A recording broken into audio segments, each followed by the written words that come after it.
No, I listen to it all the time. I tell all my friends to smack it raw.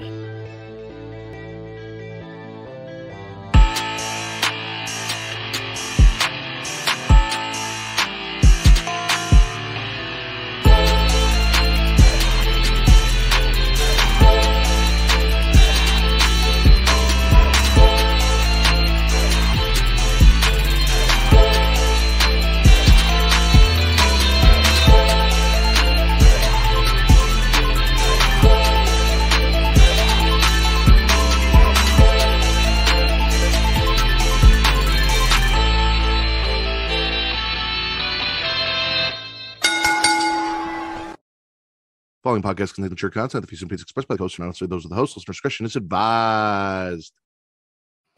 Welcome to the number one wrestling podcast on Pornhub, the Smackin Raw podcast, where you're never sure if it's a standing 69 or a tombstone pile driver. I am your host, the patron saint of podcasting, the Warden, Matt Ritter, and I'm here with my co-host this evening. She is the shaman of She Lead, host of the She Lead Showcase, host of Inside of Mind, host of Inside the Mind of, host of what is that show that you don't do anymore? Fuck you, in the crowd. In the crowd as well. She is the hardest working woman in wrestling podcasting today, Miss Katie Kinsey Bay. Hey.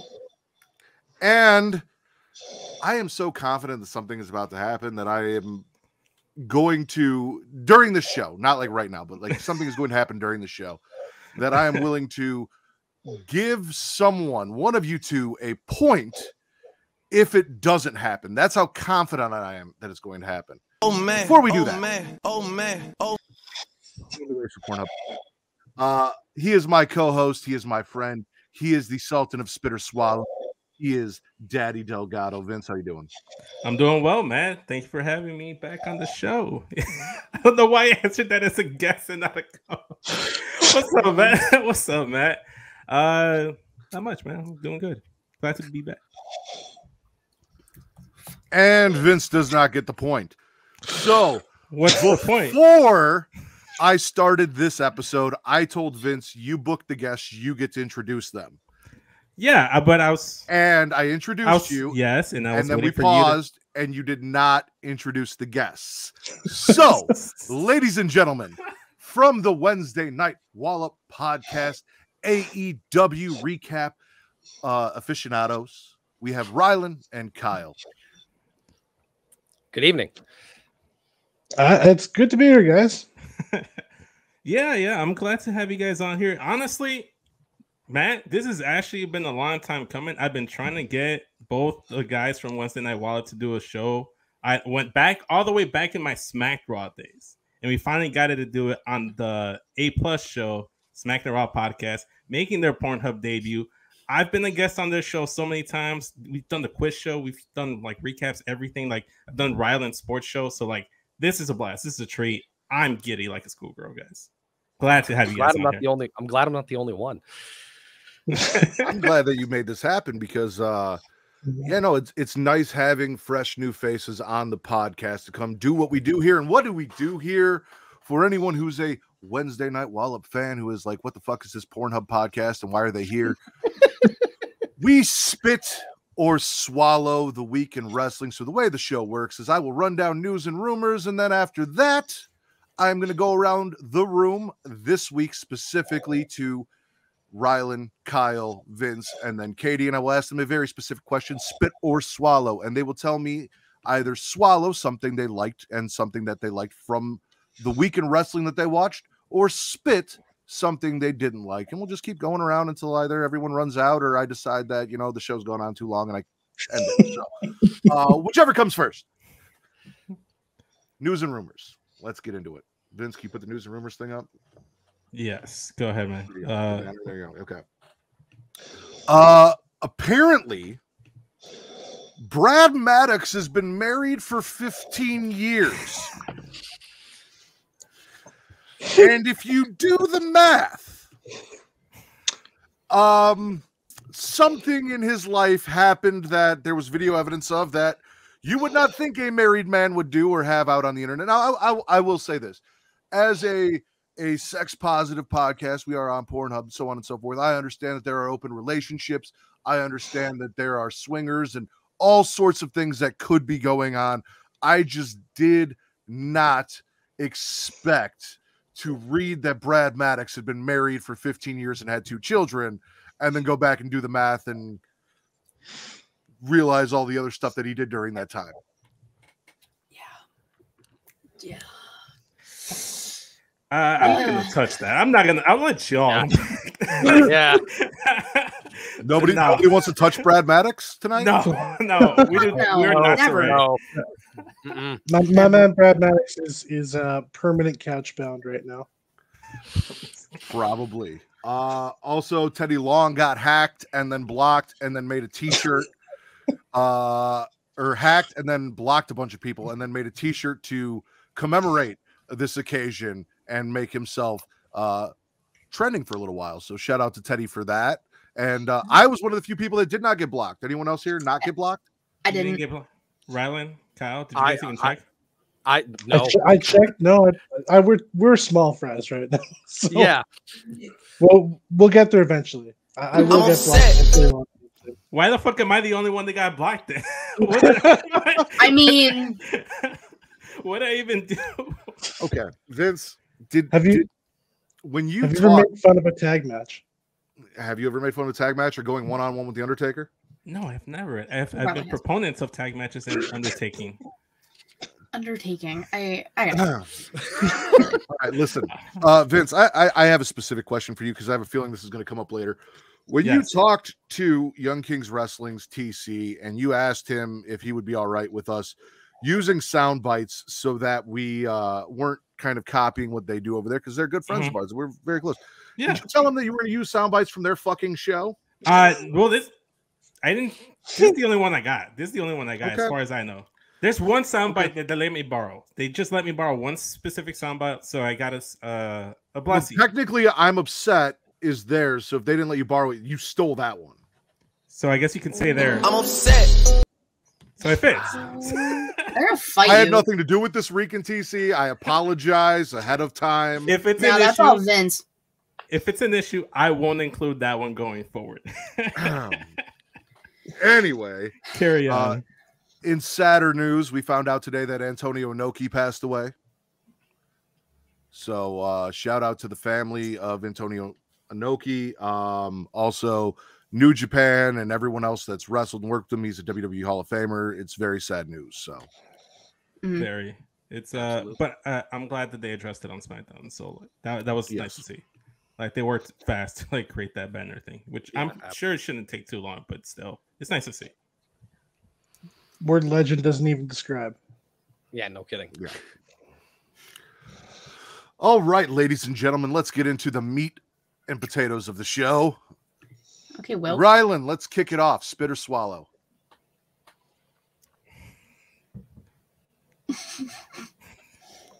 Spit. All right. Spit. What are you spitting? What's your first spit of the week, man?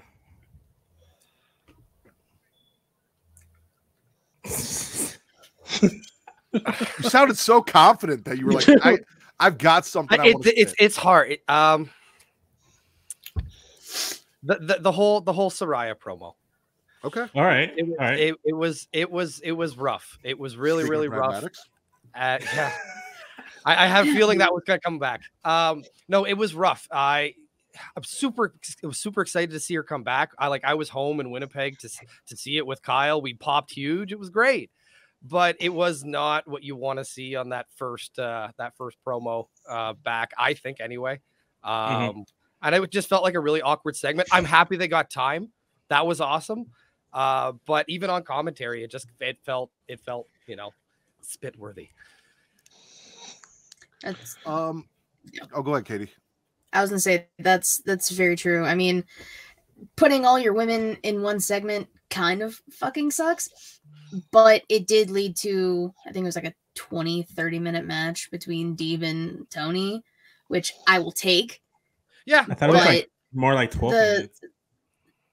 It ended with a pile driver off the second rope, and that was super dope. So that Exactly. was great. But yeah, just that segment just. Yeah. I feel like I'm gonna do the CM Punk move and change the game here. I think I'm gonna have to gargle this. I don't know that I can spit it. I don't know that I can swallow it. I want to see more women's wrestling in AEW, and if we're throwing all of this out, then I don't know if we're. Sorry, I'm just reading puns in the feed as we go. If we're throwing out all of this stuff, like, I mean, at very least, they're getting some time, which we haven't been able to say before, at least for a while. There's been a long history of, especially on Dynamite, women not getting time and having a very specific block where they get 5 minutes to go, and but what can you do in that amount of time? So this was at least something. It was at least time, but yeah, I'm gargling for now. I mean, you picked up the whole concept of this podcast probably faster than anyone else. So props to you, Kyle. I'm with you on that because here's my deal. Yes, the promo was clunky. No, it was not fantastic. Yes, she tripped over her words. Yes, she's rusty because she hasn't been in front of a TV and cut a non-scripted promo in fucking forever. Sure. But if we shit on this, then it's just going to justify all the things that they say about how people don't like women's wrestling and it's not worth the time. So you can't shit all over this because then they're not going to give us more. And the only way for this to get better is for the women to get more time and be utilized more. So I can't full on spit this. Plus, we, like you said, we got that fantastic fucking match. So I can't full on spit this. So I'm going to gargle with Kyle. The only thing I'm spitting about it, is the little subtle jabs at WWE. And I'm going to sound like a WWE shill here. But it's like, it's annoying because it's like, girl, like WWE had your back. Like they supported you. Like it'd be one thing if they treated her like shit, but they didn't. Did you read what she tweeted though, where she said, me saying having a boss that finally listens to me doesn't mean I don't appreciate everything WWE did? No, I didn't. Or how they treated me. No, because I have page blocked. That's why. Oh, well. Yeah, no. Name. Again, her saying it's nice to have a boss that finally listens to me doesn't necessarily mean she didn't appreciate everything that WWE did for her. And that's a stance that a lot of wrestling fans took that I didn't even understand. Like, I didn't get that. It's like, all she's saying is she had ideas. She brought them to Vince, and Vince was like, no, I don't like that, or I don't want to hear that shit. Like, it is what it is. Doesn't mean I don't appreciate the money that they gave me, that they paid me when I was hurt, all the things, like, that she hated the time that she was there. She didn't say any of that. She's just like, it's nice to have a boss that actually listens to me now. And we know that Vince does have a habit of saying, yeah, come in and tell me. And then he'll be like, no, that's stupid. I'm not going to do that. And he doesn't listen to people. And she thought she had great ideas that he didn't listen to. So, yeah, and it's fair. Okay, it's fair. You're going to take shots. Within that context, okay, fine. That's fair. But me personally, it felt like poor taste. But the way you're explaining it, all right, you know what? I'll gargle with you the promo because it led to the match, and if it does lead to better women's wrestling, then fine, let's do it. Let's have that some more. So it left a bad taste in your mouth, but you're still gonna gargle it. You got to, man. It's okay. It's okay. It's okay if it tastes bad from time to time. All right. Kyle, spit or swallow? I'm gonna swallow Chris Jericho having amazing matches in the year of our Lord 2022. I liked you. I really did. We're from Winnipeg. You can't. No, we're from Winnipeg. Look. Vince, who did you bring on? This guy stinks. If you did not see the match this week between him and Bandito, it was very, very good. And I will admit, Bandito's probably doing a lot of the heavy lifting in this particular match, and he is very, very talented. But I'm just saying, I'm not talking about Chris Jericho doing like the best. He's not doing the best work of his life, obviously, but he is still an impressive wrestler. He can still go all this many years later. I think it's impressive. I'm only going to disagree with you, Kyle, just for the simple fact that I feel like I have to be true to myself and the character that I've built up on the show. And because Jericho opened up Dynamite, I'm spitting all of Dynamite minus the women's section. Everything getting spat because the minute Jericho's music hit, I'm like, click. And I don't give a fuck what Warren Hayes says. I'm going to go ahead and spit the entire show because I'm spitting Jericho's existence. If you start the show with Jericho, I am not going to watch the show. Look, I'll acknowledge the man has done some fantastic things, and he's from Winnipeg. He's your hometown dude. You gotta support him. I get it. I'm also from Chicago, so support to CM Punk, even though he's a total dick sometimes. So I get it. You have to support a dick sometimes. But as my gimmick, I have to spit Jericho, especially because he beat Bandito. So but that. Here's the thing. I'm not supporting the man. I am supporting the wrestling. That's all I'm saying. Here's the thing. Especially in this business, if we have to support every person who's out there doing good work, it's going to be it's going to be a hard time. Let me tell you. Yeah, I'm still spitting Jericho, man. So I've got nothing on the match. However, Luigi Primo and Anna Jay get a swallow. Everything else gets spit up until Daniel Garcia getting embarrassed and then attacking Jericho or getting ready to attack Jericho, Daniel Bryan coming down. All of that I enjoyed. So because he's part of this, I have to go with that. I guess I have to give Jericho a little bit of swallow.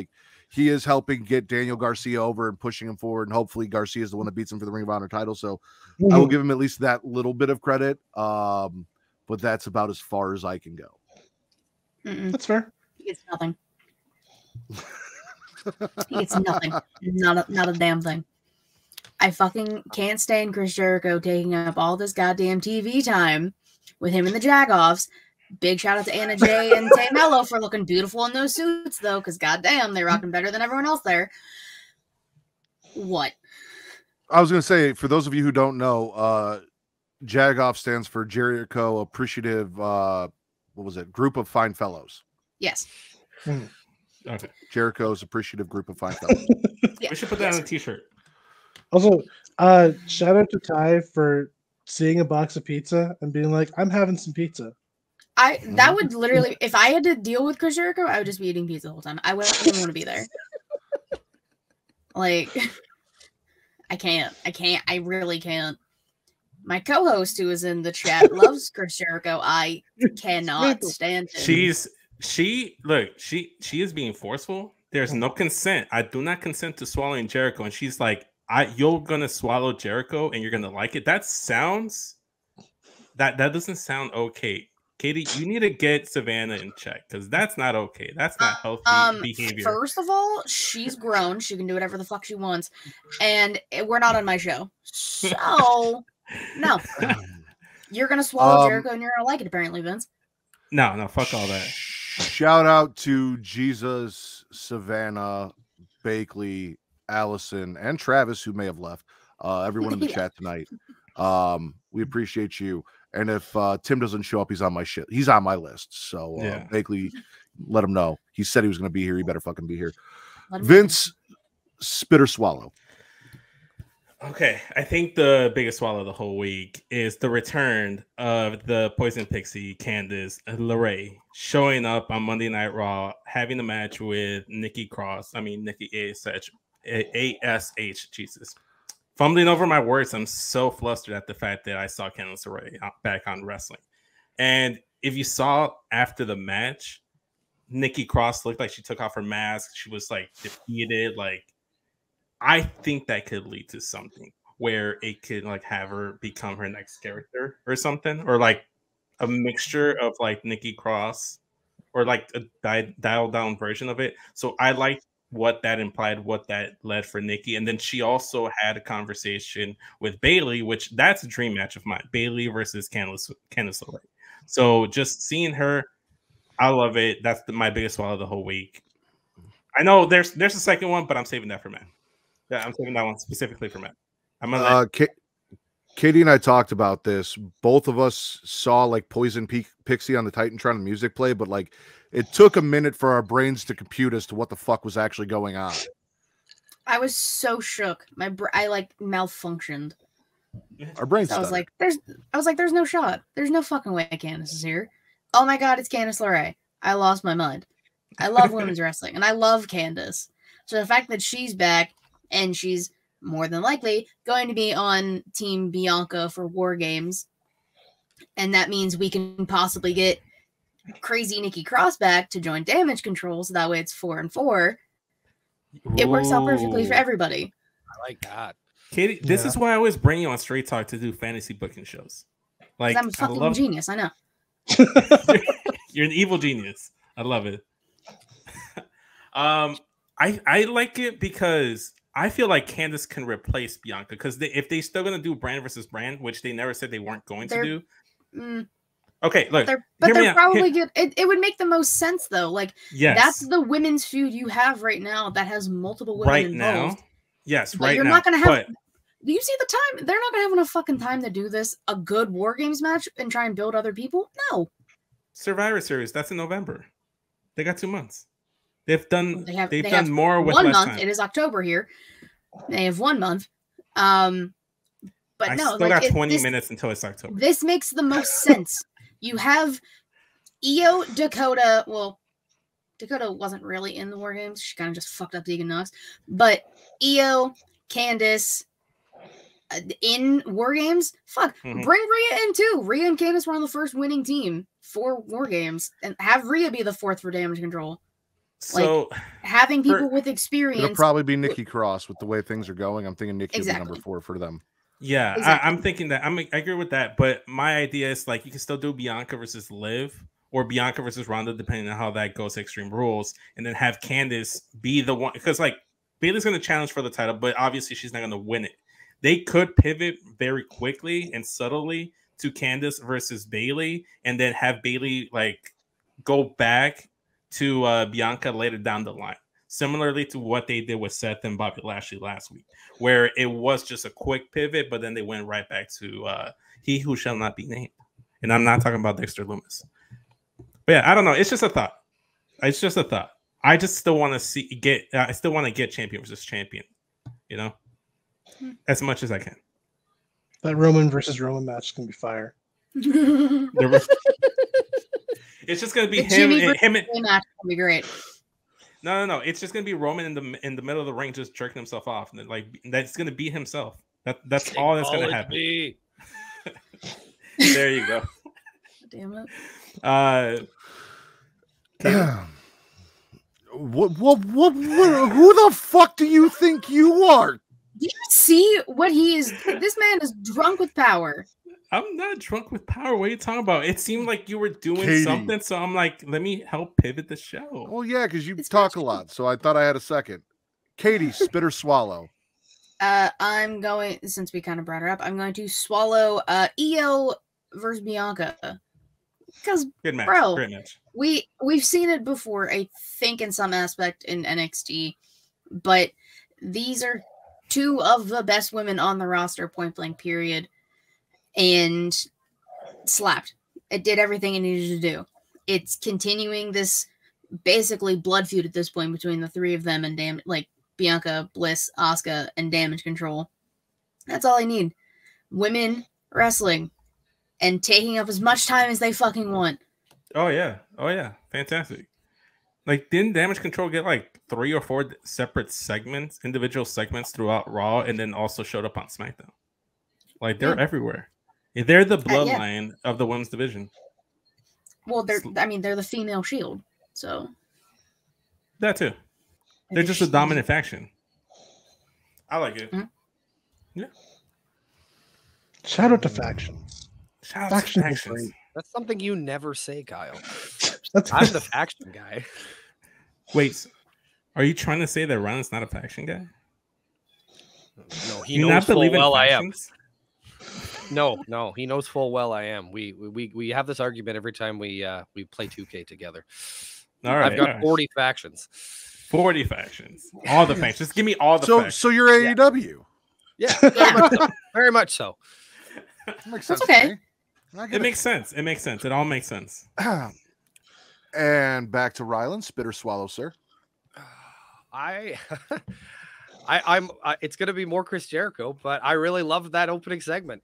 Listen, I know that there's a lot of flack with him getting the Ring of Honor title, but if he's gonna use it to put young guys over or have great matches like me and Kyle think he has, then I have no problem with it.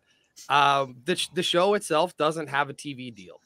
If they want to keep it relevant, keep it on TV. I didn't necessarily want Claudio having the belt taken away from him, but like, if you have an idea with Jericho, and I think the idea could eventually lead to Garcia maybe getting the title down the road, or whatever it ends up being, like, Jericho's a big star.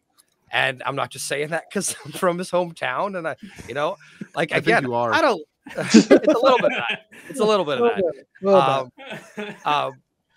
But no, like, it was one of those moments too where, like, me and Kyle really liked Dynamite this week. Last week we didn't really care about it. Like, we thought that the Jericho moment was cool, and Saraya was cool. Saraya. They've corrected us. Please say it correctly.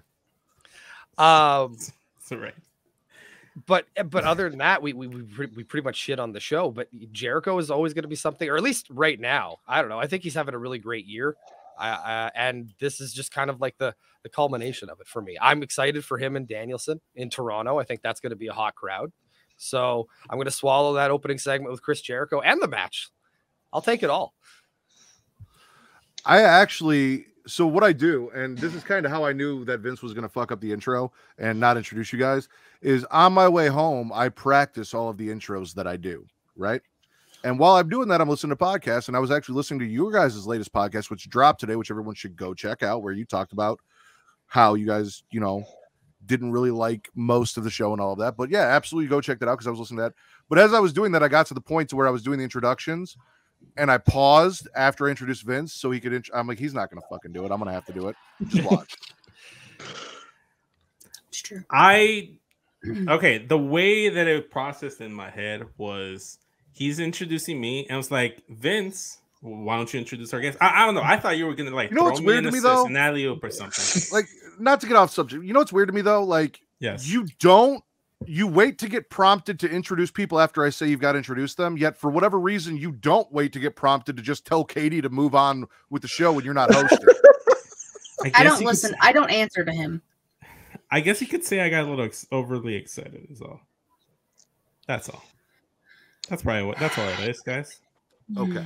Got a little overexcited. It happens, Everybody gets a little too excited, and just like Kyle Spitter Swallow. We're gonna keep it Canadian here. I'm swallowing everything that Sami Zayn is doing right now. Yes. More Sammy in the Bloodline. I want more. I want him and the Bloodline in War Games. Yes, I think we're heading down that path, thankfully. The direction we're going, and I think it's great. I think I'm very interested to see where they go with this. Because you feel like he's going to get kicked out eventually, but who's going to be the person who's going to do it? Is it going to be Jay? Is it going to be Roman? I'm excited to see, because I feel like for a while, as much as I enjoyed Sami Zayn's WrestleMania match, as ridiculous as it was, I did get a kick out of it last year. I really do miss Sammy NXT Sammy a little bit. Yes. And I would really love to see. I don't know if he has that kind of match left in him, but if he does, I would really love to see him get a 20-minute shot at Jey Uso, or a title shot at Roman. I don't think he's going to beat Roman, obviously, but I feel I like think he should, man. Those two would have a great match. Or if you were going to have somebody snap Sami Zayn out of this, have it be Kevin Owens. So I have a couple theories to that. One being that, and I know Katie heard me say this, I don't remember what group chat I said it in, but Solo Sikoa is siding with Sammy to drive the Bloodline apart, so that way he can get revenge for them leaving him behind, and the whole reason his name is Solo Sikoa. So he knows that Jay hates Sammy. That's why he's sided with Sammy. That's why they're all buddy-buddy. That's why he helped him beat AJ Styles on Monday, so that AJ could get stomped by the Sexecutioners, Judgment Day. Why they were hanging out, they had their tag match.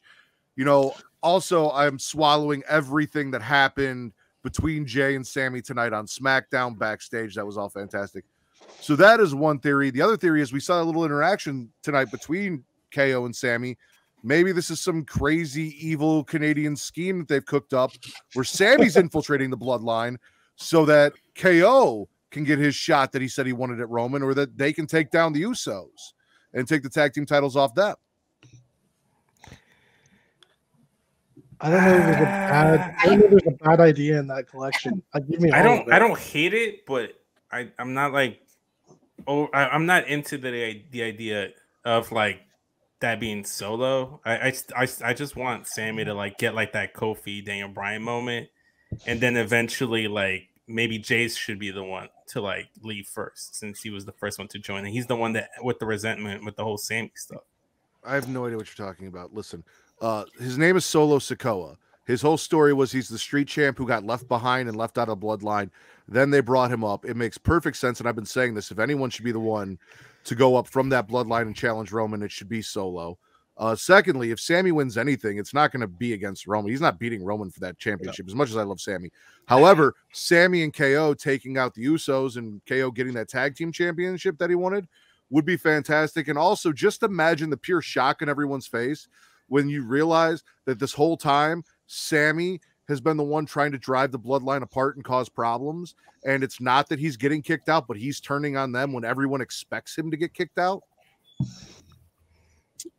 I mean, Jey Uso's got hella PTSD, so we're just kind of waiting for the snapping point when he just pops off on everybody, and that's going to lead to him and Jimmy somehow losing the titles. To who? I don't know yet.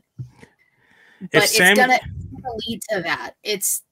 You can see it in the background. Sammy might be the main focus of the bloodline right now, as he should be, because he brought new life to the bloodline. Yes. But watch Jey Uso in the background every time they're on screen. That man has the most pissed off face 9 times out of 10. He got cut off by Roman last week. Was screaming at Sammy to take his shirt off, the bloodline shirt. Was so eager to rip that shirt off that man.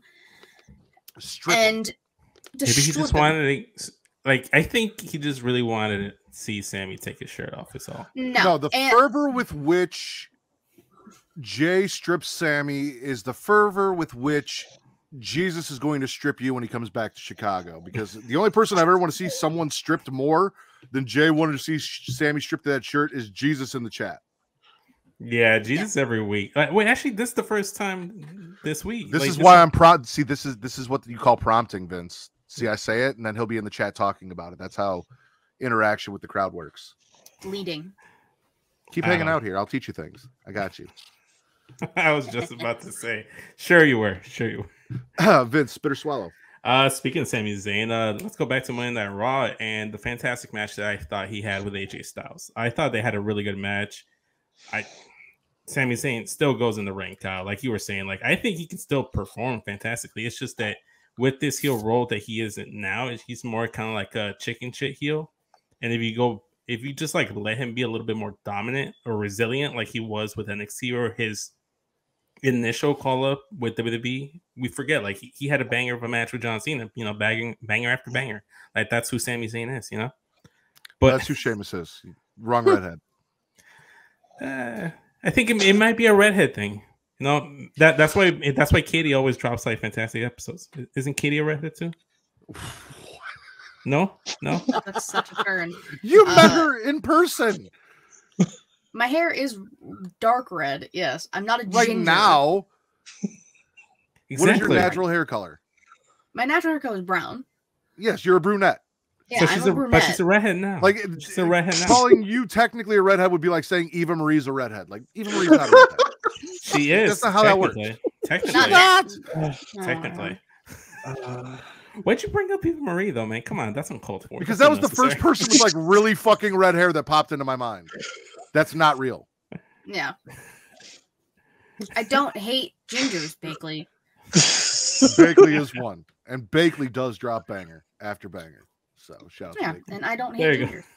I love Bakley. Anyone else got anything on Sammy versus AJ? No. Hell of a match. All right. Yeah, they're both very good. Agreed. Spit or swallow. This is for you, Matt. I'm just spitting Riddle's existence. And the fact that he won a match. Like, who let this man win? Who's letting him win matches? Who said it? Why are we gonna let this happen? He needs to get his ass beat. Like, beat by Seth in that fight pit. Shut him up for good. He's the reason Randy's still out, because he had to carry that goddamn tag team for so fucking long. That's why Randy's back is in severe pain still. Fuck Matt Riddle. That's all I gotta say. I agree 100%. You all know over here it is hashtag Ritter over Riddle. However, I will swallow the fact that he got stomped after the match, and that also this led to Edge coming out. Not good for his neck, by the way. Terrible idea.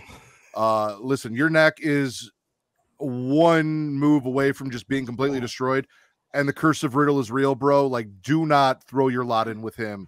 Nothing good has ever happened for anyone who has teamed up with Matt Riddle. Randy Orton may never wrestle again. There are a lot of questions about his back. If you look at the history of all Riddle's tag team partners in WWE, no one is doing well. Edge, for your own safety, for the future of you spending and doing things with your kids, don't fucking do this. I think my favorite thing about the Riddle curse that you said was that, like, Pete Dunne is now Butch. I think that's my favorite one you've ever said. It's like the curse of Matt Riddle.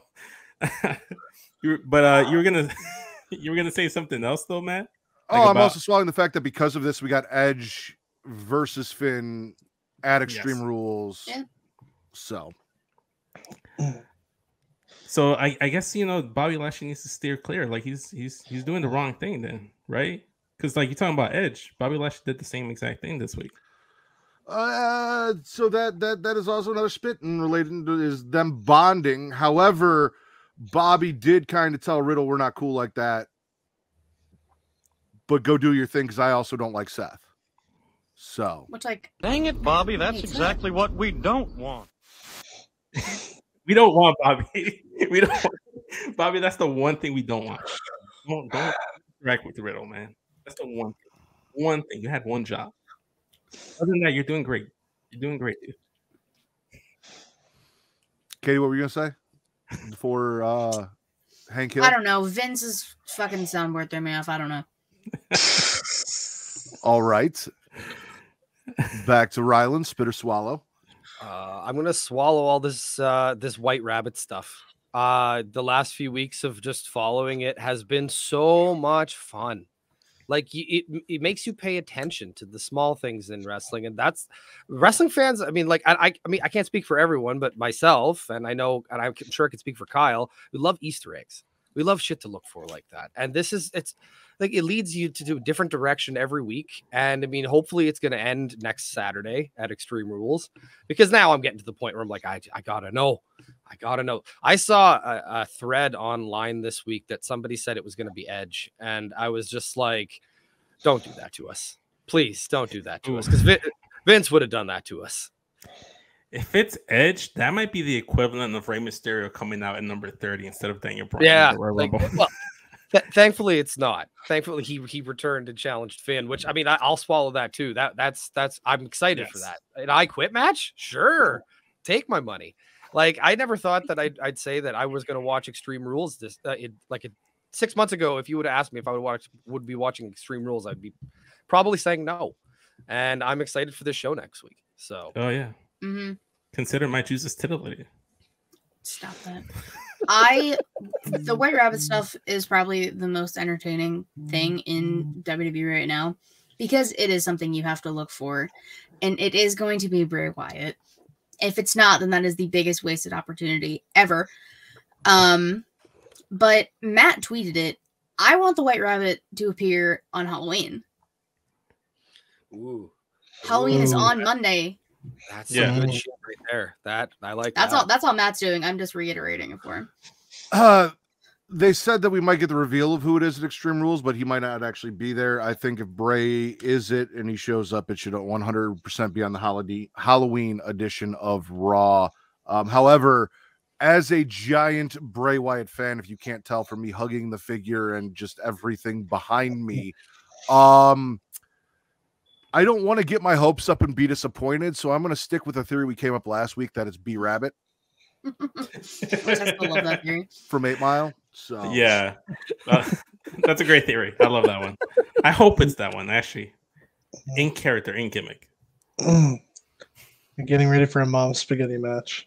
Yeah. But yeah, no, the fact that they've been doing this, the QR codes, all of the the fact that everyone's digging in and like looking at the source code of the fucking videos and finding things in there, and it take you like, it's insane. It's cool. It's one of the coolest, most interactive things for the fans that WWE has done in a long time, leading to your anticipation of a return.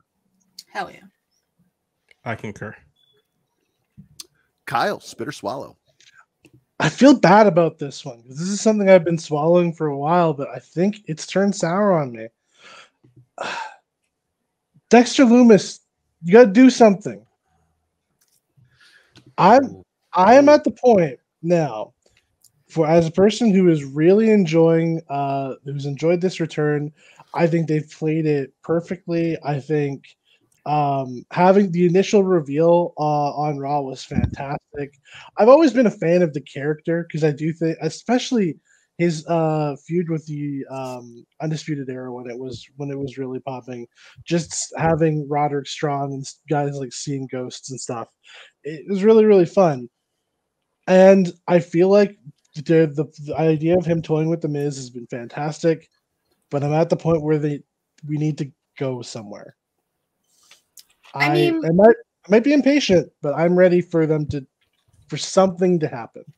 I can see why people say that, and it's a very valid point. I'm not 100% disagreeing with you, but it's so right up Dexter's alley to be dragging this out for so long. I knew as soon as they showed Miz with whatever he called his security team, and there was the goalie mannequin, I knew Dexter was going to be in that, and I couldn't wait. It's little things like that I mean, it's in the anticipation of, like, he'll show up. He cut a hole in the ring with a knife last week. Like, you didn't really expect that, and if you did, good on you. But it's little things like that you, or at least I, like, am okay with it going on a little longer. Eventually, it'll lead to something. Probably at Extreme Rules. They'll probably do something on the kickoff, if I were to guess. Yeah. But I'm okay with it. So here's my thing. I said this last week. I honestly don't need to see a Dexter versus Miz match because I'm never excited for a Miz match. Not that I have an issue with the Miz. It's just the idea of a match with the Miz does not get me excited. If you tell me I'm going to get Dexter versus Ciampa, I'm all in. However, everything that I love about Dexter Lumis does not necessarily have to do with his win-loss record or the matches that he had in NXT. It's about everything he's doing now. And I would be perfectly content with my number one male wrestling man crush, Dexter Lumis, just continuing to torture the Miz for the rest of eternity, beating up random security guards and then cuddling him to sleep in a creepy yet semi-sexual way on Raw every week and finding new ways to do it. Like, I'm perfectly good with that. So, but if we're going to do a match, I'm much more excited for Ciampa versus Lumis, and I hope we go there first than I am Miz versus Lumis. Not that it's going to be a bad match. It's just, like I said, Miz doesn't get me excited. Kyle, all I got to say is this, man. Oh, brother, this guy stinks! I don't think you have room to talk because you disappeared. By that remark that I got up and left. I had to regather myself. I am like, walk to the kitchen, drink some water, take a deep breath, do some yoga, some steady meditation before you come back here and lash out at Kyle because he's a fantastic person, but everyone has flaws, you know?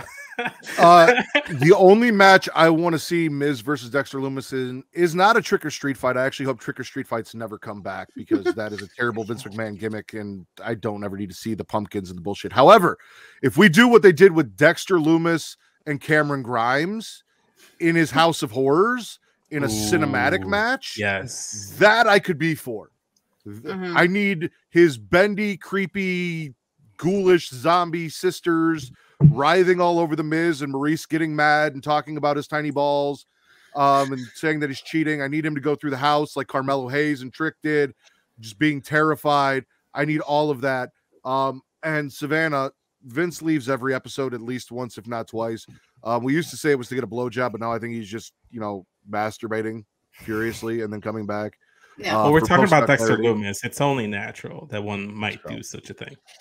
I would like to see a buried alive match between Dexter Lumis and Miz to write Miz off of television. I think that'd be interesting.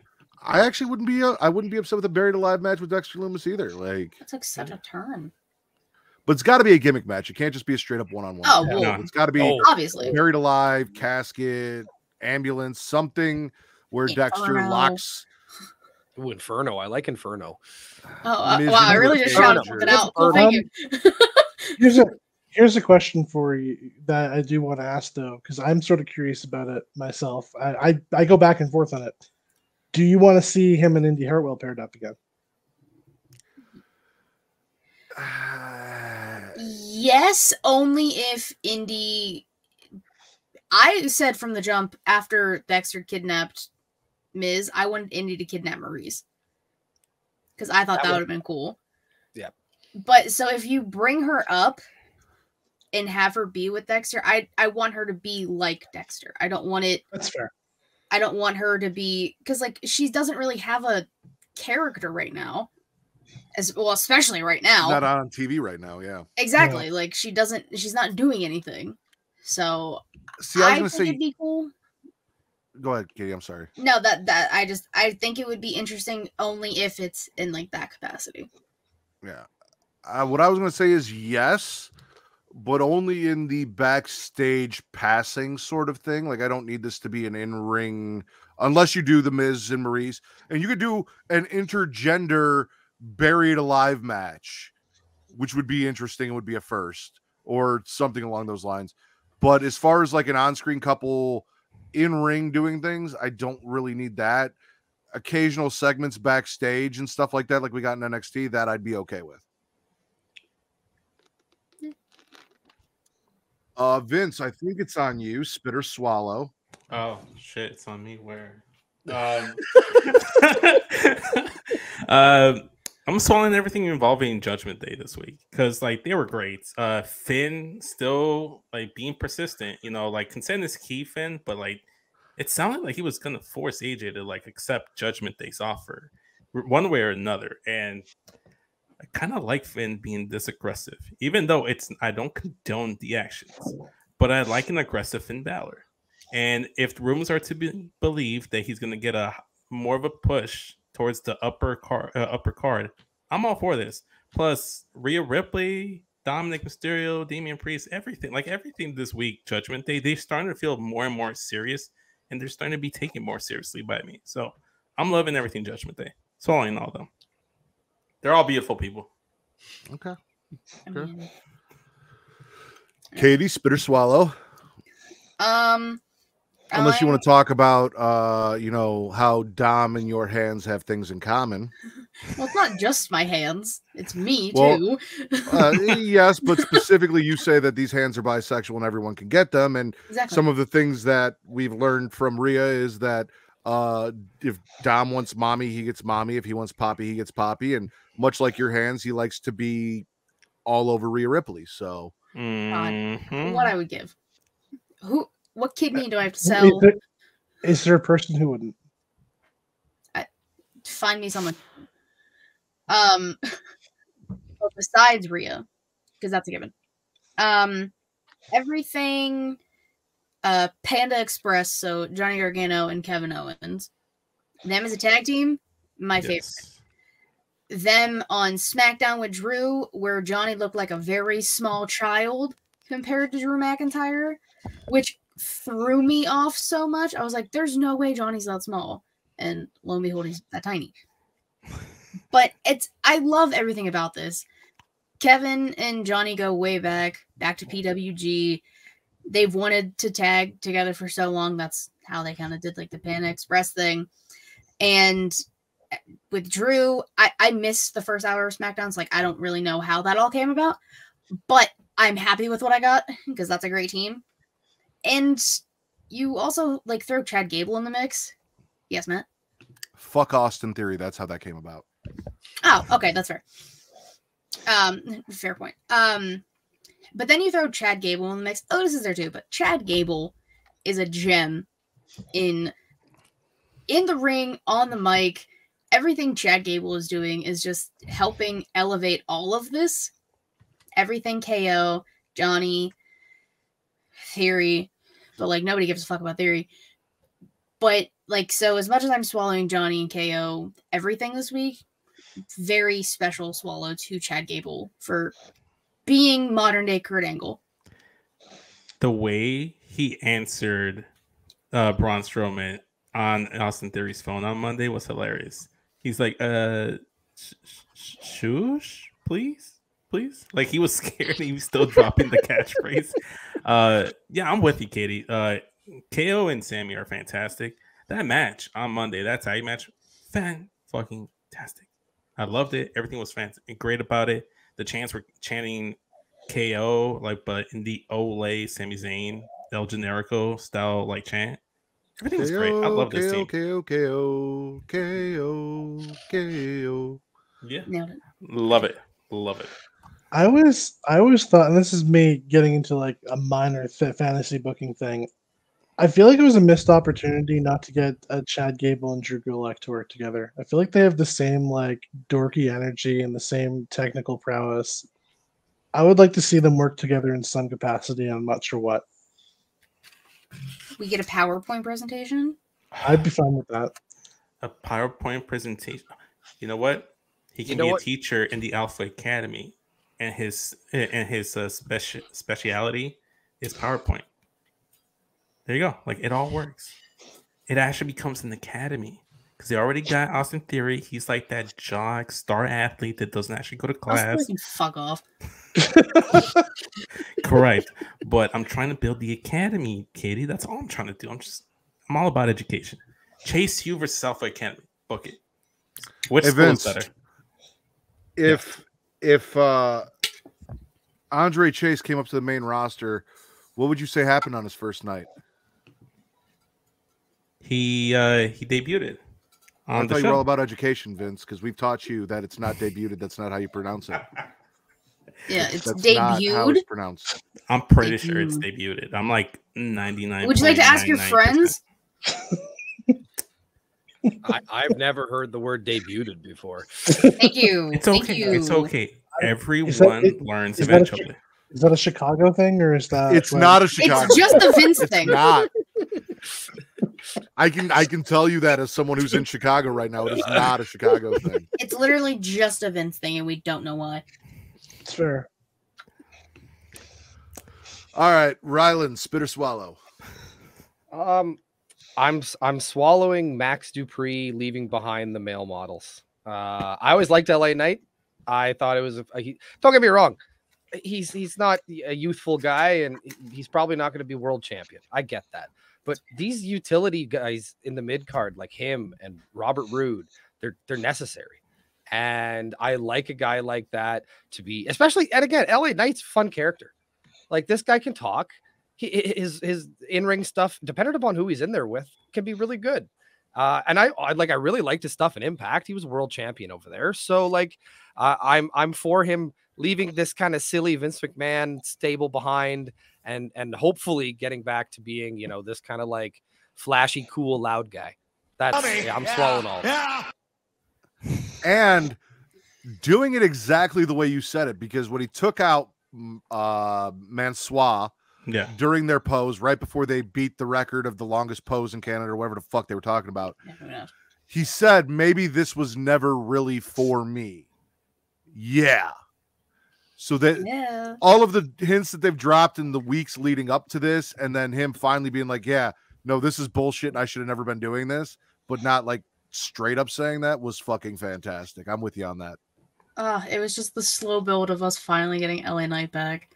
Like him just saying, I don't remember like the exact quotes from anything. It was like, there's a day and then there's a night, and then he paused.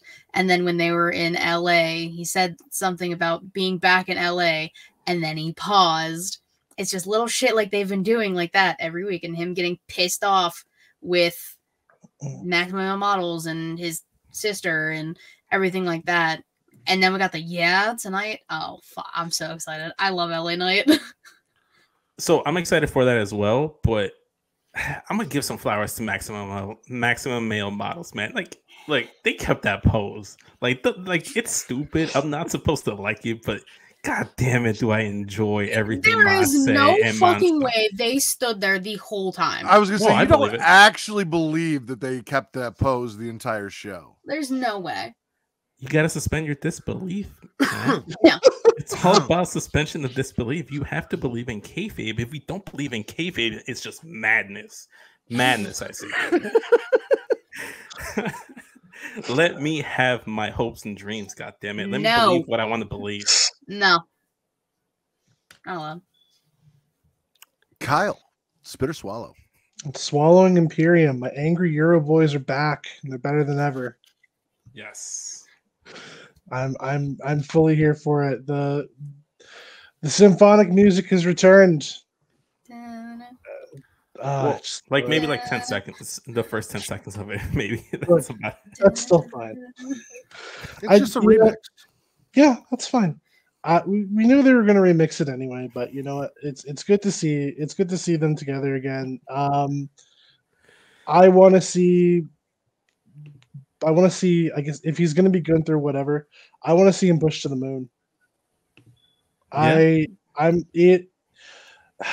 There are so few people in WWE right now who could credibly take down Roman Reigns.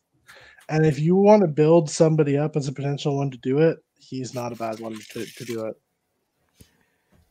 I'm not so confident that it could be Gunther just because I don't know, man. Like, you also don't like Wardlow, so which what?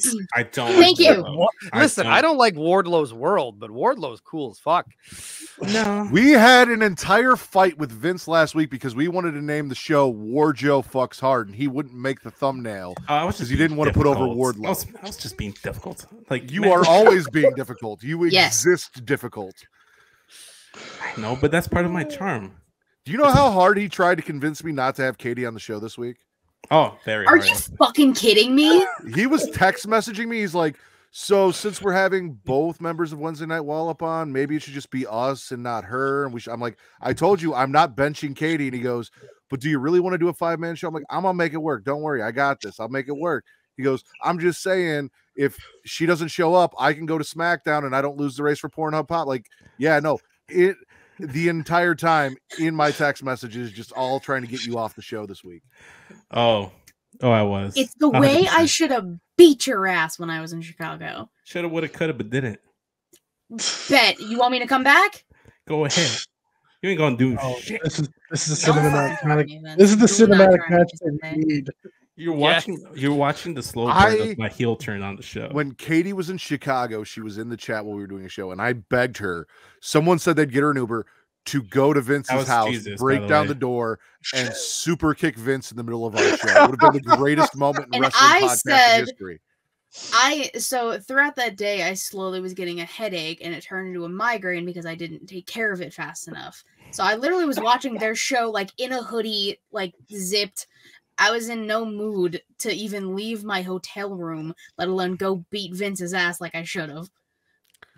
5-person show. Sorry, Jesus. All right, Vince. So back to why you don't think that Gunther is good enough to dethrone Roman Reigns. Oh, no. I didn't say he wasn't good enough. I just don't know if he'd be the one to do so. It's just, I don't know. It's weird because there's just like, I don't have this confidence that they'll do right by Gunther. Like a lot of like international like wrestlers or like aside from like maybe like Canadians or like some Mexicans, like I don't like you look at Shinsuke Nakamura as an example. Like he should have been the guy to take the title off AJ Styles. He never did. And I had more faith in this Shinsuke. You look at like a Pete Dunne, like I don't know. I'm just very skeptical. I wouldn't be mad at it. You have a different person in charge making decisions now than you did when Shinsuke won the Royal. I understand that. Royal Rumble and failed. I 100% understand that. 100% Pete Dunne's still in his 20s too, isn't he? Say what? I'm pretty sure Pete Dunne's still in his 20s too. So I think there's lots of Pete Dunne time. He's still in his 20s. God damn, Kyle, why you gotta make me feel old? should probably verify that before I just throw it out there. But Katie's still in her 20s too. I'm only 26. Yeah, but if Pete Dunne's only 22, goddamn, like not, Pete I Dunne- feel like I'm Pete gonna Dunne- grow gray hairs Pete Dunne is tomorrow. 28. Yeah, I was Pete saying, there's Dunne no way is he's 22. Come on. Yeah, 28 I was sounds about more to say reasonable. Kyle, Jesus, don't tell me that. Don't tell me that man is 22 when he has more facial hair than me. Well, Max is. I might crawl up in the fetal position 26. in that corner and just cry myself to sleep if that's the case. Oh man. So anyway, you don't think Gunther can or is I don't going to know. be the one? Is going to be the one? I don't think he would be the one. It might just be Cody. It might just be Seth. I'm rooting for Sammy all the way. I want him to have his Kofi, Daniel Bryan moment. Well, since you brought him up, real quick because I wasn't going to do them, but I'm going to do one, maybe two, depending on if you guys bring it up. I'm swallowing Seth saying that he's not scared of Riddle because he has the one thing Riddle doesn't have: a functioning brain. Because he is my Messiah, he is my hero, he is my Seth Rollins. Also, the fact that he decided he's just going to start kicking the shit out of all the bad dads, Matt Riddle, Rey Mysterio, like one by one, taking out terrible fathers. Shout out to my hero, Seth Rollins. What a guy. And Rey's failure to be a good father and punish Dom is why he lost with a Peruvian necktie on Monday Night Raw. Yo, man, that shit was sick. That was gnarly. Like, he already knocked his ass out, and it's like, I'm gonna choke your ass now too. You didn't have to do that. You didn't have to do that. Bad Dad Slayer. Bad Dad Slayer. Put that on the t-shirt. Just don't come for Bobby's, because then me and Katie are gonna be in trouble. You can name the episode Bad Dad Slayer if you want. Bad Dad Slayer is an option. It's an option. I have another contender, which is Support a Dick. Support a Dick. I don't know if Support a Dick will work after we got in trouble for War Joe Fucks Hard. Remember, Travis said we got to be careful with how we name things going forward because now YouTube's looking at because Dick is also an actual name, so you can't really get mad at that. We could be talking about. I'm sorry. Are you trying to fight YouTube on that? Because I will fight YouTube on this push one you because down hard. They don't know this, and they could be like, there's Dick Graysons. There are amazing dicks in the world, you know, and you have to support them, and you need to fight for that support. You support a dick by spitting or swallowing. That's a good question. You know what? Let me support the whole collection of Hit Row and versus Los Lotharios because I thought the match was fantastic. Top Dollar, again, feat of strength. Angel Garza ripping pants off, and like Humberto Carrillo looking fantastic, and so is B-Fab. Michael Cole like fangirling over B-Fab, and like the whole segment was great. I liked it. It was a good match. Was I upset that Lotharios didn't pick up the win? Yeah. Am I surprised? No, because obviously you're building up Hit Row, so I'm swallowing that match. Los Lotharios never win, so I don't know why you were surprised. Even in Hispanic Heritage Month, they didn't win. I'm starting to feel like it's a conspiracy against Mexicans on WWE programming and all of wrestling, actually, because like you saw Bandito lose to Jericho, and then you seen Lucha Bros losing week after week, except for winning the trios title. Shout out to AEW for listening to people like me and actually giving Bandito and CJ Parker promo packages so I knew who the fuck they were and why I should care. I guess. It was really nice to see CJ Parker. It's been years. Now he's going by Rock Hard Juice Robinson, and he's probably rock. I feel like he has to be rock hard because he's dating Tony Storm. So like, if you're not rock hard Juice Robinson, what are you doing? Like, you're failing Tony Storm. I feel like that's why he has to be rock hard, man. No, Katie, spit or swallow. Thank you so much for ending that. For the little bit we got of it on NXT, I have to swallow Baby Steiner doing part of the Steiner Math promo. I have to. He sounded exactly like Scott, which threw me off. I was like, stop. I don't like that. Ilya almost broke. JD McFunko head ass could barely keep it together either. And I'm happy he didn't do the full thing. Like, keep it short and sweet. Like, we knew it was coming at some point because he is Baby Steiner. But it was just the nice little cherry on top. And plus, that triple threat's going to be great. Because I fucking love Ilya Dragunov. I love Braun Breaker. JD's there. So he's just, I don't care about him. His big old head is there. Is George Lopez as a kid looking head ass is there. And I don't care. Yes, Matt. I don't know how it always works out this way, but somehow every week when I have something in my notes that I feel is special and needs to be highlighted on the show as far as how I recap things in my own unique way, it always seems to be something that Katie brings up. So my notes have Swallow, Braun likes European three-ways. Ilya and JD dun argue and trade insults. Braun says there's more than enough of the big bad booty breaker to go around. JD dun. I like that one. It's amazing to me how that guy looks exactly like his dad and sounds exactly like his uncle. Like he's the perfect combination of both of them. He is.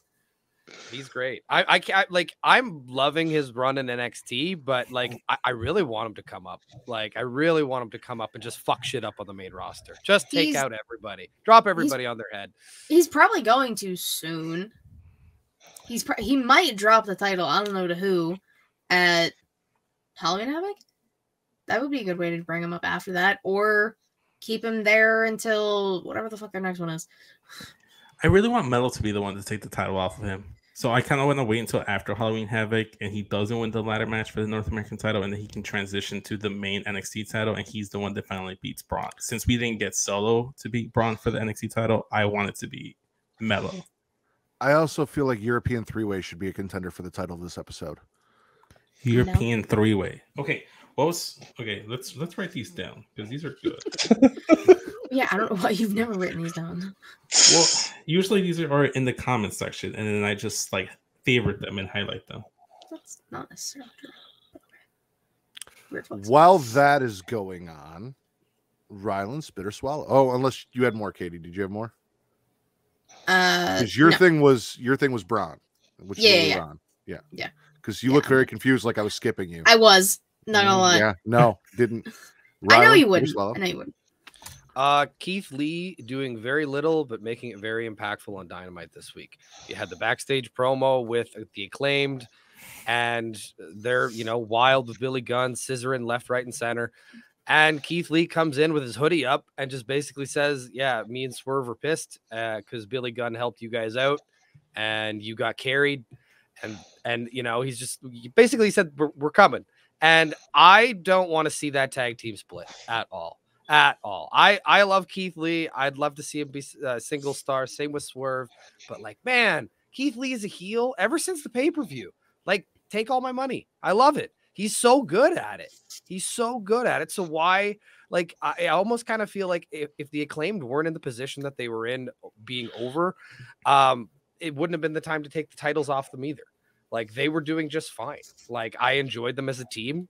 Don't get me wrong. I'm looking forward to the feud eventually, but no, Keith Lee just showing up and basically saying we're coming this week. I swallowing that.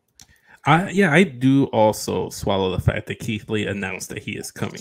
But I'm gonna snowball your swallow, Rylan, and add shout out to National Scissoring Day next week. I'm excited for that.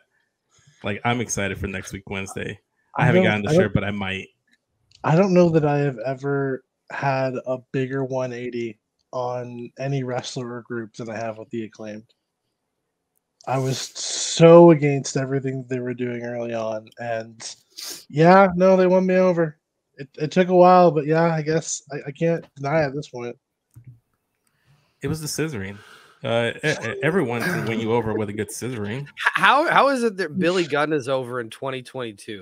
It's insanity to me. But don't get me wrong, I love Billy Gunn, but oh man, it's amazing. Anyone in here or anyone in the chat remember the other title that I had besides European three-way? When Vince was like, "Oh, we should call it Support a Dick," and I was like, "I don't know if we can do that." There was one I said, and I don't remember what it was. Oh, now I'm trying to remember because it was good. Chat, help us out here. Savannah, chat, help us out here. Jesus. I'm with you. Scissor orgy? Heel Keith Lee would be. It was not scissor orgy. Heel Keith Lee would be fantastic. I've also, much like Kyle, done a complete 180 on the Acclaimed. I thought it was the dumbest fucking thing. I thought it was terrible. Now I fucking love them.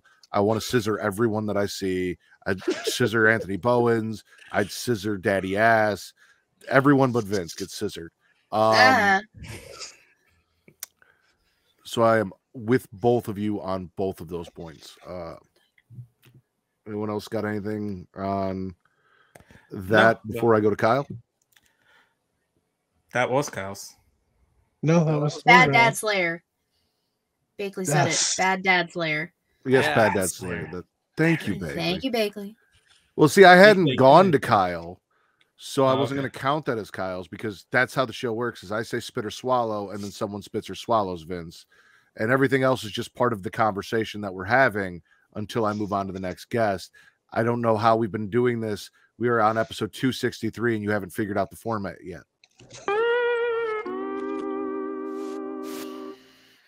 So, Kyle, spit or swallow? I have to swallow the best developing love story in wrestling, which is William Regal being hot for Excalibur on commentary. Yes. This week featuring the line him wanting to snap, crackle, and pop him. Wait, snap, crackle, and pop me should get titles. Which the joy is only compounded by then having to listen to Tony Schiavone and Taz try to bring it back and just be completely unable to. William Regal is doing some fantastic work, and it is great to see. Listen, it is my favorite thing in AEW. I don't give a fuck about anything else.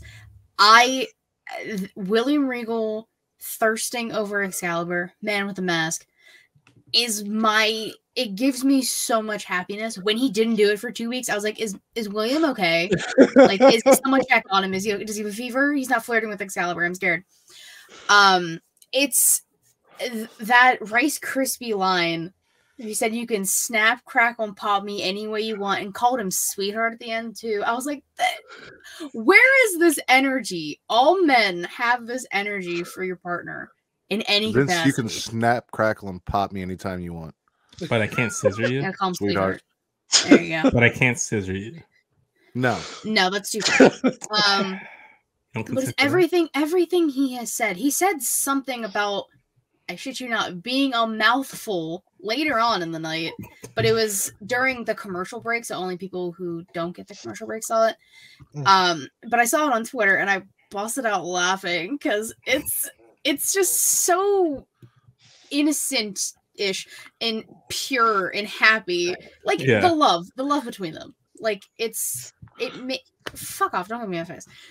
It's legitimately my favorite. It's thing. lust at this point. It's As it should be. There weren't two people on TV I've wanted to see fuck more than Excalibur and William Regal since Indy and Dexter. So, which they almost did, while simultaneously Persia Parada and Duke Hudson did it on the other side of the ring. I would watch that too, and I would watch Excalibur and William Regal, mask and all. 100%. He needs the mask. Like, you can't take that off. Oh no. That's actually, you know what, that would ruin it. Category as well. You know, the mask on. It's kind of like when Joker and the Batman fight each other. Joker never wants to take off the mask of Batman because then it ruins the mystery. That's part of the fun. That's part of the kink. You know what else is part of the fun and part of the kink, Vince? What? When you spit or swallow. I'm gonna transitions. Matt, this one's for you, man. I was gonna let you talk about this one, but can we all just swallow the second biggest swallow of the week? Shotzi Blackheart and her tank have returned. Full entrance and all, the helmet, everything, the howl. Go off, Matthew. Go off, Matt. The biggest swallow of 2022 is the return of Shotzi Blackheart's motherfucking tank. I was distraught, dismayed, and broken when they took it. It hurt me to my core, and there have been whispers in the wind that it was coming back, and I've been waiting and waiting. anxiously, like we all are for when William Regal says things to Excalibur on Dynamite, for it to happen. And tonight I was finally given the satisfaction, the gratification of getting my fucking tank. Like, it's not even her tank anymore. It's my fucking tank. Like, it's my tank, and I wanted it back, and I got it back. Nothing. Stone Cold WrestleMania, fuck that. AEW matches, Bryan Danielson versus whoever the fuck that. Shotzi in a tank. Biggest swallow of 2022. If we did Smackin' Raw podcast awards at the end of the year, nobody gets a vote. That gets biggest swallow of the year. Hands down, the return of the tank. That's fine. Winnipeg's a magical place. Magical things happen in Winnipeg, man. We got Johnny Gargano in Canada. We got Candice LeRae in Canada. We got a fucking tank in Canada. Yeah. Facts. Happy October. Fucking Jesus in the chat is like very excited about October. He congratulated Katie for being in October an hour before us. Yeah. Would anyone else like to bask in the glory of Shotzi's tank? It is a great tank. She needed it. Without it, she was lost. I mean, it's the only tank that has a dildo launcher, and for that, it's my favorite tank. Now it has pyro. Yes. Pyro and a dildo launcher. Can't beat it. It's a hot dildo. Yeah. Thank you for that, Vince. Thank you. Katie, spit or swallow? I'm going to spit everything Joe, Wayne, Gacy, and Schism. I don't give a fuck. I've never liked Joe, Wayne, Gacy. I didn't like the vibes I got before he decided to be a creepy youth pastor. The only thing I kind of like about Schism, and it's not very big, the person in the red hoodie that keeps appearing. I don't know if anybody else has caught it. This person, which we're now thinking is a female, and the people I've seen are saying it's Isla Dawn, or Tegan Knox, but that gets my hopes too far up. So, or the ghost of Tegan Knox's knees. The ghost of Tegan Knox. It's not the ghost of Tegan Knox's knees. She passed that ghost to Statlander. Listen, I said on numerous podcasts and numerous occasions that Statlander got Tegan Knoxed. She got. Ooh, you're hurting me. You hurt my heart today. I'm sorry. I think you just Tegan Knoxed Kyle. I'm so sorry. You Tegan Knoxed his heart. I don't know why you sounded surprised, Vince. I've said it on multiple shows, including my own, which you say you're a fan of. So no, anyways. I know. But like the way you infected Kyle and Rylan. Oh, that's your co-host down there. That's your co-host. I'm not talking about that right now. Taniga. You guys are fucked up.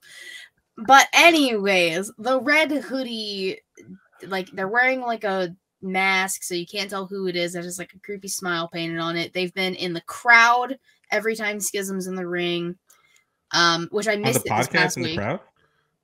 No, they've been on your podcast in the crowd. Shut up, let me talk.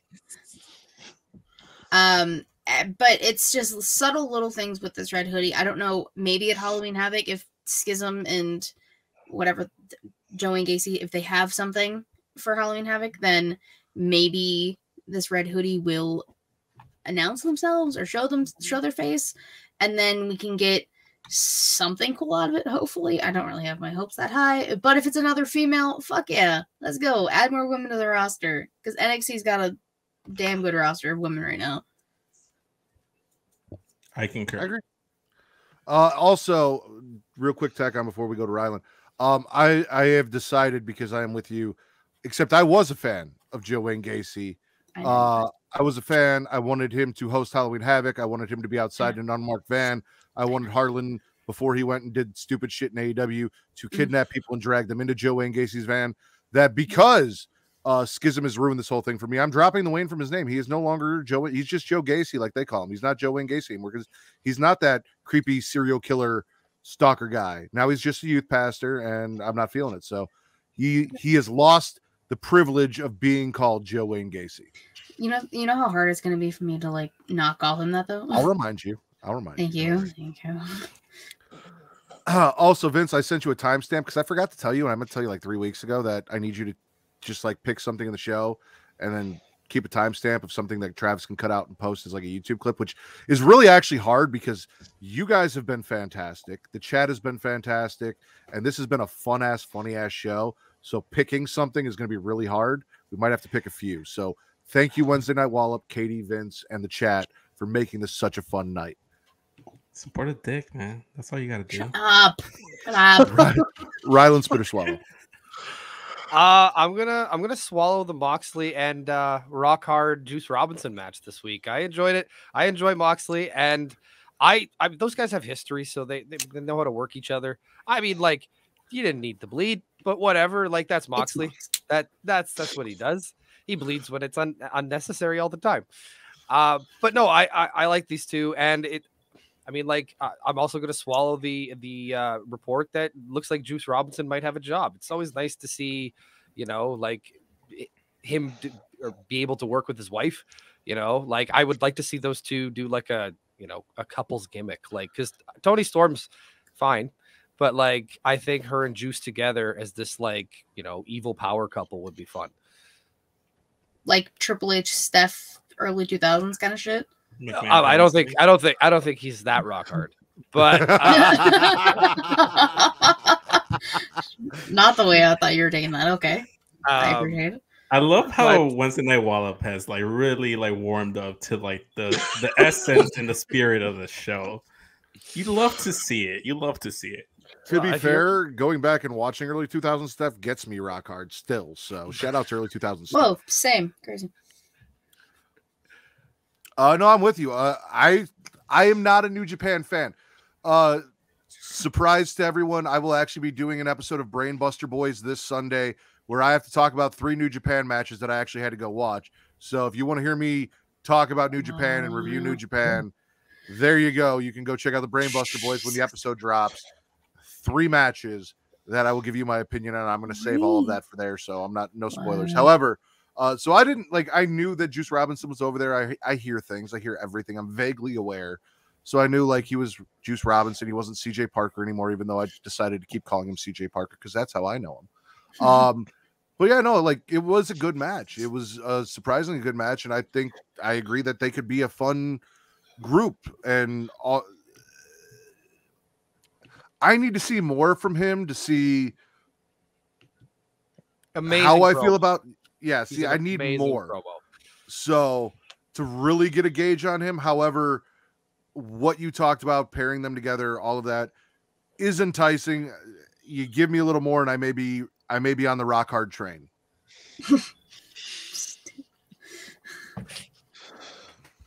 Has helped for his memory. Yeah. I think it has. Seriously, how did Brett pull that off? It took Inoki dying. It did take actually no. We'll go with that. In honor of Antonio Inoki, I'm actually going to talk New Japan. Yeah, in honor of. Yes. Kyle, spit or swallow.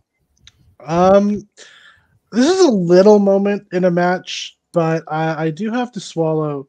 It was a short match too. Ricky Starks and Elias, was basically a squash match. But I don't know if I've ever seen a pinfall pop the wrestler who was getting pinned before. But Ricky Starks doing like a sitting pinfall on top of Elias, and even by the time he got to 3, he was bursting out laughing, and I got a kick out of that. So I guess this is going to be. I don't know if he's stealing Nikita Lyons's shtick now, but I'd be fine with that too. I like when people edited the Mario boing onto it. I saw so many clips of that on Twitter. Oh, that's fantastic. Which that made me laugh much harder because the pin itself is just fucking ridiculous, but it works because it's Ricky Starks. Yeah, like that's the thing is it wouldn't work for a lot of wrestlers, but he's just silly enough to pull it off. Exactly. Who has a better pin, Ricky Starks or Nikita Lyons? Nikita. I think the best pin is Rhea Ripley. Just lift those legs over those shoulders. True. Facts. It's Rhea Ripley. I mean, I mean, I will also put in. I'll put in a word for Wardlow, who is literally selling shirts. You're right. I agree. I like both answers. See, I can't go with Wardlow because he pins people when they're face down, and I just can't support that. That's not how pinning works. I pointed that out on a show when we did cover that one, but I have since let it go. Like, I get pin me War Daddy. I'm all for that. However, pin me on my back, not my face. Never mind. I'm just gonna keep my mouth shut. I'll say it for Katie. You can pin me however you want, Wardlow. It doesn't matter what way you have me. Oh my god, it's so crazy that you know me so well. Yeah. Do you think before he gets in bed, he does the fucking Wardlow thing? He should. Probably. I would. I bet Vince does too, though. He does. Well, see, Vince is a closet Wardlow fan. He walks around. He makes Melissa call him War Daddy when they're at home. All of these things. Then he comes to the podcast. He's like, I fucking hate that guy. He sucks. He's not the next Batista. He's trash. Well, I never say he sucks. I just don't like him. He's not the next Batista. I see him more of a Ryback wrestler. No. Wow. See, your friends are turning against you now. No, and like dark times, with that, I am going to give everyone one more round of spits and swallows. So everyone pick the one thing you want to spit or swallow the most next, mostly because Vince has to be up in 3 hours, and I promised him I would end it by 1 o'clock. So I will start with Vince, and then I'll go Katie, and then Rylan, and we'll finish with Kyle, and then we'll plug everyone's shit, and we'll close the show out. So Vince, your last spit or swallow. Can I swallow that we're finishing with Kyle? No, but in all honesty, it's probably the only spit aside from Jericho the whole week. Like, I know we have this like playful like back and forth on the show, but the injury that looks like to the Don of NXT, Tony D'Angelo, you never want to see anyone get injured. Am I glad that Wesley is in the match? Yeah, but do I want it because of these circumstances? No. So as a Chicagoan that's had to see athletes get hurt over and over, Derrick Rose and now Lonzo Ball, I never want to see that on anyone's favorite athlete or individual. So spitting the fact that Tony D'Angelo is out of action. I'm spitting the fact that this is Matt Riddle's fault. Always is.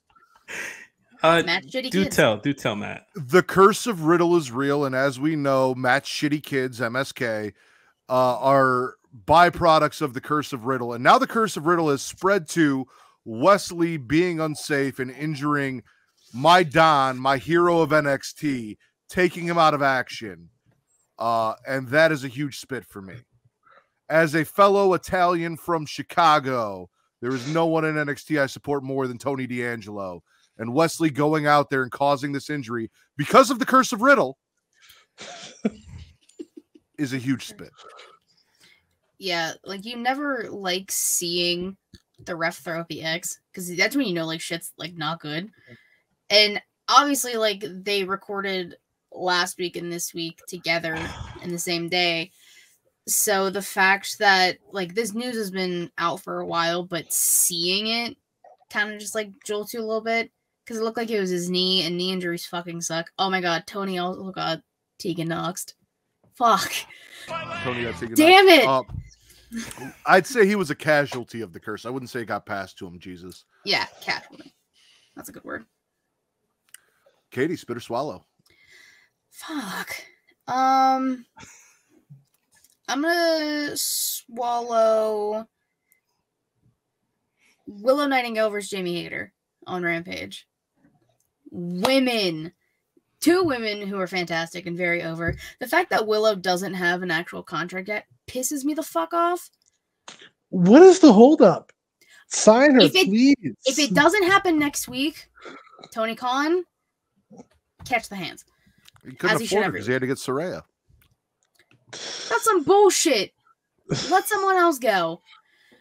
Like, it doesn't, like, she's so good. I love her. she's just a ball of happiness, literally smiling the whole time, and then just gets fucking rage, and it's incredible. And that match was good. It did what it needed to do. It set up the triple threat for next week on the anniversary show.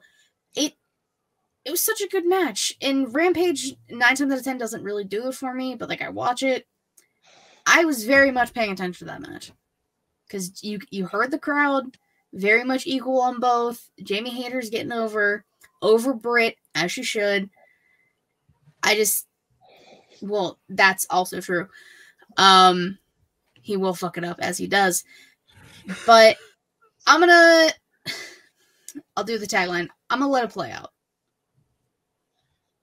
Yeah. We'll see. You guys got any thoughts on Willow versus Jamie before? Willow's fantastic. Jamie's fantastic. I didn't see the match per se, but number one, the fact I didn't realize she wasn't signed. That to me is ridiculous. Mm-hmm. Like even at least to Ring of Honor, like for God's sakes, like I agree with you. She's great, and Jamie Hayter, like that's a world champion waiting to happen. Oh yeah, for sure, guaranteed. Willow Nightingale has made every segment that she has been in better. Yeah, like the fact that she remains, she should be being pushed to the moon because she is fantastic. To the moon. I can't remember. Fuck Pamograms. Rylan, spit or swallow?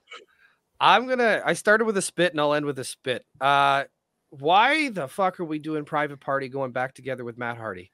Like, no. Listen, why?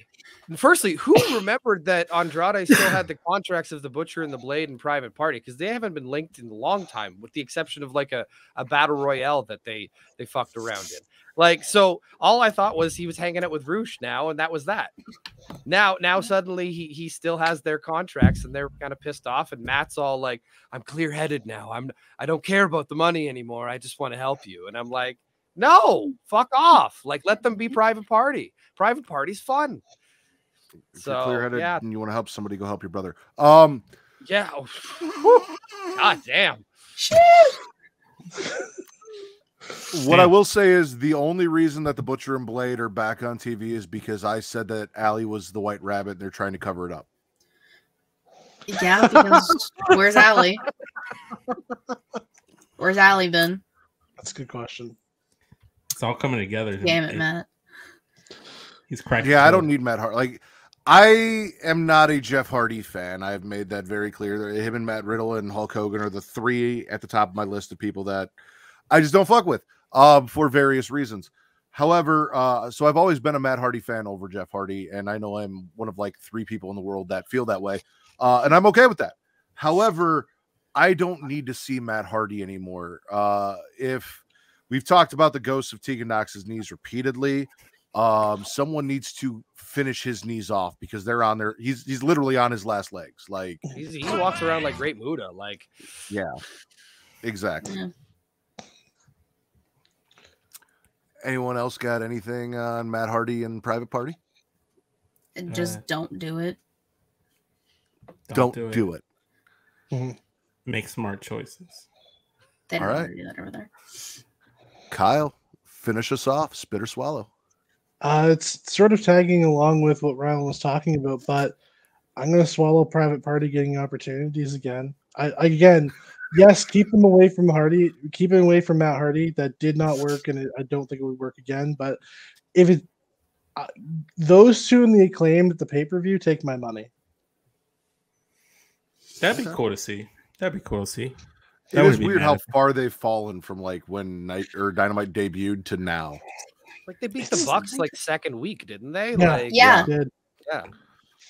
When they debuted, they were what the Acclaim are now. They were like the hottest young up and coming tag team. And then Top Flight took their spot, and then Top Flight had injury issues and just fell the fuck apart. And then the Acclaimed finally got appreciated for just doing the same shit they've been doing since the beginning, and we just kind of started liking it all of a sudden one day. I think for me, for Private Party, turning them heel felt so desperate because they were so over, and you just needed to book them well. They have an amazing move set. They're incredibly athletic. They're both uber talented. Mark Quinn had that solo match against Cody when he was doing his open challenge for the TNT title. That was fire too. Like it's for those guys, it's not hard. Just have them do cool athletic stuff and let them win matches. See, for a company that's all about tag teams, they really haven't been doing a good job showcasing multiple tag teams at once. You have FTR, who have 8 sets of belts basically and are off defending those elsewhere, so they're not on TV. You have the Acclaimed, obviously. Lee and Swerve. The Bucks are suspended because people like to bite and fight. Private Party, who are just now coming back into the fold. Botcher and Bland, why are they still there? I did love that they threw in that little insult about how his band broke up. They did do that. But then the Dark Order, but that's really it. Well, yeah. John Silver's a star. He can go wherever. Yes, yes. But that's really all you have kind of showcased. And the Lucha Bros are off in the trios thing now, so like you've lost them from the tag division, and I guess that's the only trap with the trios thing too, is because now you need to have tag teams doing that thing as well. So yeah, it's tough. If it's done correctly, this is how you utilize all this excess amounts of tag teams. Is you make some trios while some focus on the main tag titles, and then they intertwine. They change spots, you know. How you a wheeler utilize? That's for Justin if he's still here. I think you might have fantastic. All right. It is now the time of the show where Wednesday Night Wallop gets to tell everyone where they can find them on Twitter and social media and find your podcast and a little bit about yourself. So Rylan and or Kyle, however you guys want to do it, please plug your show, plug yourselves. We didn't prepare for this at all. I'm just kidding. You want to find any of our social medias at WN Wallop on Twitter, WN Wallop on Instagram, Wednesday Night Wallop on Facebook. If you want to follow us there, just look for myself and Kyle's name. It's black and yellow. It's pretty easy to find. Myself on Twitter, it's at RYAM Sport Report. And if you want to find the podcast, we're on Spotify, we're on Deezer, we're on Amazon Music, Podbean is kind of our home base. That's where everything gets distributed. And yeah, so you just follow us there. And I really appreciate you guys having us on. This was fantastic. A lot of fun. Bucket list item of the year that I wanted to check off. And I'm glad I got to do it today. Absolutely. Kyle? If you want to, for some reason, follow me on Twitter, you can do so. It is at LeGendaryKJ. That is LeGendarykJ. Yeah, it's this and curling. That's what I'm doing on Twitter. So Kyle's got some hot curling takes, okay? Interesting. Hot curling takes could also be a title of this episode. Hot curling takes. Oh, Canada. Oh, Canada. Oh, Canada. Hardest working woman in wrestling podcast today, Miss Katie Kinsey Bay. Plug yourself for everyone watching. You can follow me on Twitter at KatieWrasslin13. Linktree, my bio, take all things She-Elite Showcase. Twitch.tv/She-Elite Showcase. Typically Thursday, 6 p.m. Eastern, except this week we're going Wednesday after Dynamite because Savannah's going to California. YouTube.com/She-Elite Showcase. I would say watch the videos because they're way more entertaining. Anchor, Spotify, Google Podcasts, Apple Podcasts. If you like to listen, She-Elite Showcase is kind of just like the brand. So it's the weekly show. Inside the Mind of is an interview series I do where I interview people in podcasting in the wrestling community. Matt and Vince have both been on. Do I have an episode for Monday? Not yet. I will. I'll figure it out. Don't give me that look. Me again. No. Well, possible. If it comes down to it, I might have to. We'll talk. In the Crowd is on hiatus until Justin can figure out what the hell's happening with Getcho. My co-host Savannah, who's been in the chat the whole time, has a show, New Japan Takeover, which talks about all things New Japan, and will now have a whole sub-show about Dynamite and AEW called Light the Fuse, which will be debuting next week. So, Vince, yeah. So you can follow me on Instagram and Twitter at SESVince. Obviously, the link trees in my bio will take you to everything Straight Talk, Spitter Swallow, and Creation World. I haven't dropped a Straight Talk episode in about a month, but with the NBA season coming up, I'm going to a Bulls game next week, so I might be talking about that. So just go ahead and subscribe, follow, download everything there if you like the sports ball. If not, and you want to listen to me talk more wrestling, we're going to be doing the Spitter Swallow. Spitter Swallow is coming back. We're going to be doing a live Spitter Swallow recap for Extreme Rules, either right after the show or the Sunday evening afterwards. So stay tuned for next week. Extreme Rules, Spitter Swallow. So, yeah. And as always, you can follow me at my Ridders at MTCRIDDR on Twitter only. And now officially, instead of Smackin' Raw Pod, you can follow Getting Offed, which is the new horror podcast that we will be doing starting on Tuesday, possibly next week, depending on when Justin gets back to me. This week, it'll be me, Justin, and Katie. We will be talking Chucky, all things Chucky, including season 1, in anticipation of the season 2 premiere on Thursday next week. So if you are a horror movie fan, the 6th, right? I thought it was the 5th. I'm pretty sure it's the 6th, Katie. Okay, well, I'll just go fuck myself then, whatever. If you do, can you please do it on Pornhub for us? I heard that, and we're going to fight, Vince. I told you. I warned you. Anyway, you can follow at Getting Offed on Twitter only as well. Creation World is the banner under which the Smackin' Raw podcast exists, and you can follow them at creationworld.com. Linktree/Creation World on Twitter and Instagram at It's Creation World, ITSCREATIA World, and Facebook.com/Creation World. We also have Facebook group. It's Facebook.com/group/Smackin' Raw. So anything you want Smackin' Raw, anything you want Getting Off, and anything you want Creation World, you can find there. And like Vince said in his link tree, and then we have link trees as well. You know where to find me. You know where to find it. So for our new friends from the Wednesday Night Wallop, Rylan and Kyle, Daddy Delgado, and Miss Katie Kinsey Bebe, I am the patron saint of podcasting, the Warden Bet Ritter, and this has been the #1 wrestling podcast on Pornhub, the Smackin' Raw podcast. There you go.